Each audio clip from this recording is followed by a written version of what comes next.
live in the studio. And I got to say, this is truly an honor. I know we're kind of buddies, but also I've never had you on the show. Sam Tinnesz, live in the studio. What's going on? Dude, and you wore the cool Rage Against the Machine vintage tee. I had to. I knew when I was coming in here, I'm like, striped shirt with nothing awesome on it, or Rage Against the Machine. Yeah. I mean, I had to go with Evil Empire, you know? Dude, I remember getting that shirt when I was in 8th grade, and I felt like the coolest guy. I got that and the 311 blue alien shirt the same day. Bro. Let's just say I owned my middle school. Not to brag, but I did. For real. With that hair and those shirts, dude, you were like owning everything. It was life. Life in the 90s, you know? It was a different time. But dude, it's an honor to have you, man. And when we first started playing you, I guess it's been about 2 years ago, maybe 3. Yeah. When we first played Play With Fire. And since then, watching everything happen for you has been amazing. I don't know many artists who go gold anymore, but somehow Sam Tinnesz has gone gold. I love that. Thanks, man. Yeah, it's a crazy journey. I mean, that song got a life of its own, and I don't even know how it happened, to be honest. Yeah. I think it's one of those things too, like it took them a while to figure out how to do streaming in the sense of like to count that as like a sale and a unit moved. And so it's a good place to be, I think. Did you hang it up like above your fireplace? Where did you hang such a thing? So I've got a studio above my garage, like a big space that I use to record vocals and write and all that. And so I put it in kind of the primo spot, you know, right over by the kitchenette area of the studios. I love that. So anytime anybody has to have a snack, they look over and see my face and just staring at them. And it just is shiny and pretty sweet. And they're just reminded of who they're dealing with. Yeah. That's great. I just point at it. Whenever someone disagrees with me and I write, I just point at it. And then they're like, okay, fine. Like he knows what he's doing. He knows. Yes. Could you imagine? Was it Pete Wentz? I remember watching Cribs years ago. Oh my gosh. And it was called the Humbling Closet. Shut up. And so the guy was like, what is that? He's like, go open that. And then he opened up the closet. It was all his platinum records. Just like, he's like, it humbles people. That makes sense. Yeah. That sounds about like Pete Wentz. It really does. But how are things going for you so far in 2022? I feel like you are the king of collabs. Like you've done a lot of cool collaborations. Is that something you really like to do, or you just keep kind of falling into those? Yeah, it's you know, amazing. I honestly, like, I feel like I wouldn't make as much music as I do without writing with friends. Like, making music with friends is like, there's something about when you love somebody in the room and your buddies and you're hanging, like, when you create, it just adds that energy to the song and you can feel it. And so, you know, and there's just some people like the Our Last Night guys, or, I mean, gosh, there's so many people. Even recently, like Richard Patrick of Filter, it's like we just became buddies, and like that energy just led to really cool music. And so, you know, I think I'm a band guy. I never thought I was going to be a solo artist. So really? I'm like, I always was in bands growing up. So like ending up a solo artist is the strangest thing in the world for me, because I never want to be like, I want to be like, I don't know, the Strokes, or, you know, yeah. Like give me any other band other than a solo artist. I would want to be that. But this is how life ended up. So I just have to bring people in for collabs to make it feel like we're in a band together. Yeah. So I love that. When you do shows, have you played a lot of live shows solo? Yeah. Do you have like a backing band you have and everything? Oh, yeah. No, I definitely try to have as many people on stage as possible. And then if it's Nashville or any other place like Atlanta or LA, I'm like, hey, come up on stage for this song. Come up on stage for that song. That's amazing. I love that. I try to make it a party, because I'm like, as many people as possible. That's my vibe. Yeah, I think that's great, man.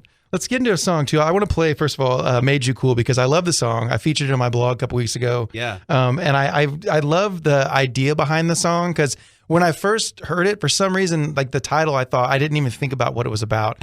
But give me some back to this tune, because it's so cool. It's almost like a darker tune hidden inside a rock song.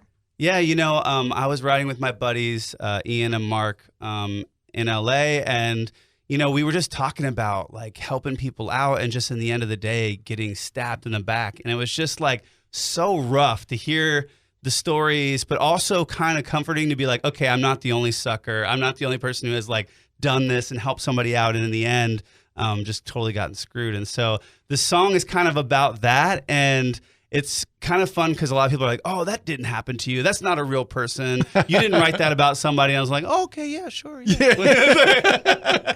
That's incredible. But then the others are like, who's it about? I'm like, I'll never tell. Yeah, that makes it even cooler, because, you know, there's some guy out there or girl, and they're like, it's about me, revenge. Dude, you know, and I think good art and success is the sweetest revenge ever. It really is. That's a good way to put it.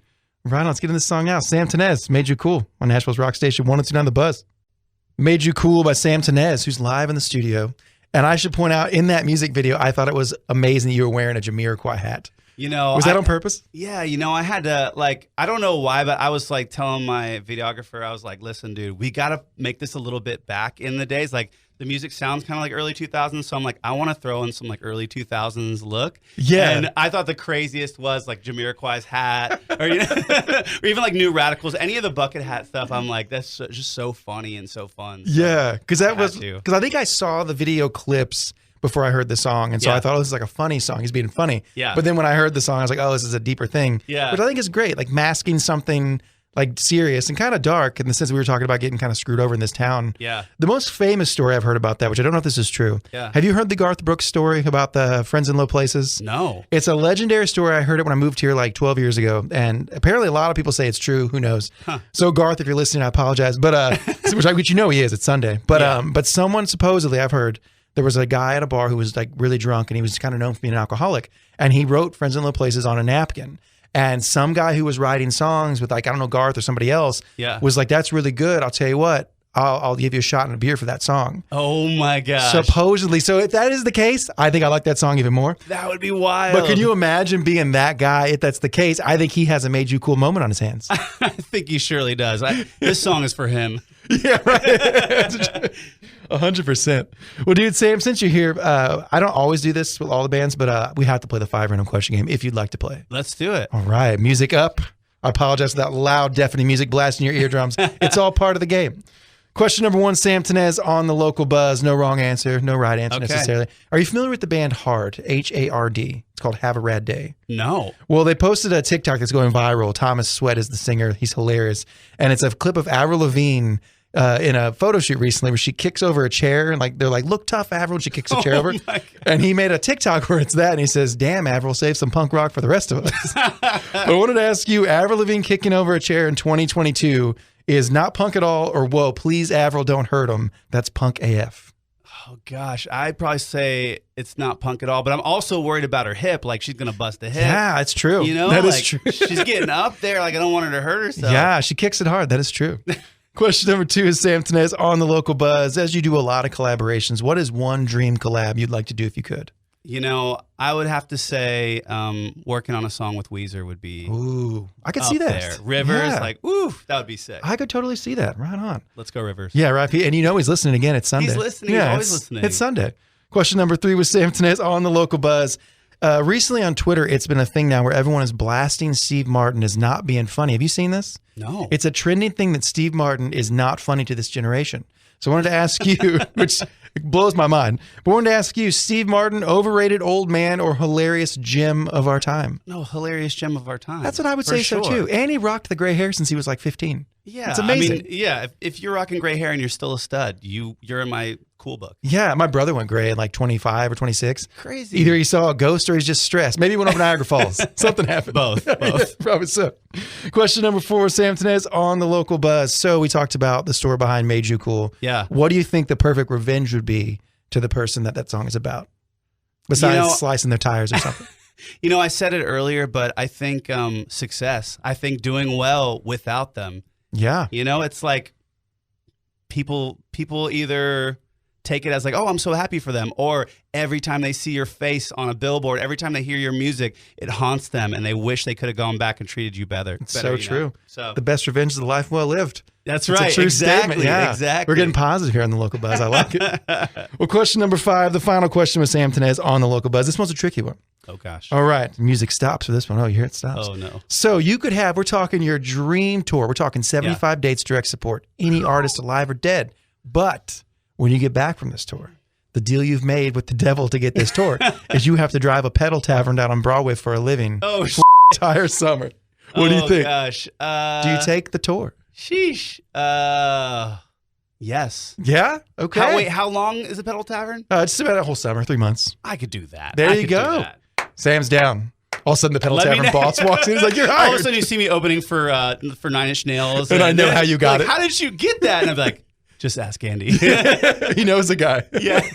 Well, thank you for playing. Yes, thanks I feel like that's a trick question too, because I feel like most artists in this town who do big tours, come back and work jobs like that. I mean, I used to work valet at the symphony place or How whatever. was that?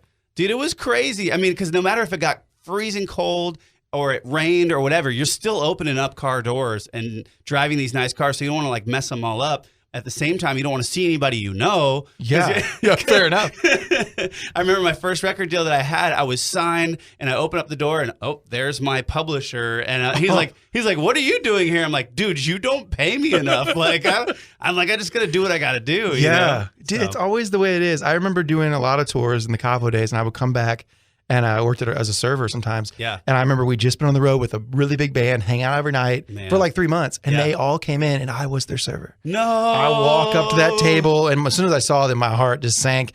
And we did the thing about that's awkward is like you can do the whole like hang and Andy, and there's no way around that moment where you have to look them in the eye and go, would you like something besides water to drink? No. There's just no way around it. Oh, so yeah. my gosh. But it's a struggle that we all do for our love of rock and roll, some would say. It is, anything for rock. And now we're just, gold artists, hit radio show people. We don't need to do that stuff anymore. No, we don't. But we feel sorry for the kids that still have to. Drum God. Yeah. That's what I like to call you. But. Oh, yeah. Thank you. Yeah. You and my mother, so I appreciate that. I love. Well, Sam Tinnesz, so great to have you on the show, man. Open door policy for bands I like. I don't know if you heard me say that before, but no. If I invite you up here anytime, knock on that glass door, come inside, invite only, don't tell your friends. Okay, amazing. I'll be here. Rules. Let's get into one last song before we get out of here. I got to ask about Antisocial. It's a great tune. Thank you. Tell me something about this song. I wrote it about 2 years in the middle of all the craziness that we were all dealing with. And it was just kind of like getting it all out, because in some ways being around nobody was great, especially when everybody was acting like a bunch of freaks. Yeah. But in other ways, it was like, man, I miss all this stuff. So you can feel kind of the push and pull of like, I'm losing all my friends, but saving so much money, and all these different lyrics that kind of make you laugh. I mean, honestly, during all that, I couldn't write music that was super dark or super heavy like I had been writing. Yeah. I had to write stuff that was tongue in cheek, because stuff that would make people laugh, because I was like, man, I already want to cry. So maybe if I can make people laugh, like we can forget that whole part. Yeah. So that's kind of Antisocial. I mean, it's just kind of, everything I love from Weezer and Nirvana and all these other bands, even Everclear, just put together in this kind of funny little, box. So. I love that. It equals a great song called Antisocial. I love that. Well, Sam Tinnesz, anytime you want to come, man, honor to have you up, dude. Awesome. Thank you. Let's get into this now. Sam Tinnesz, Antisocial on the local bus.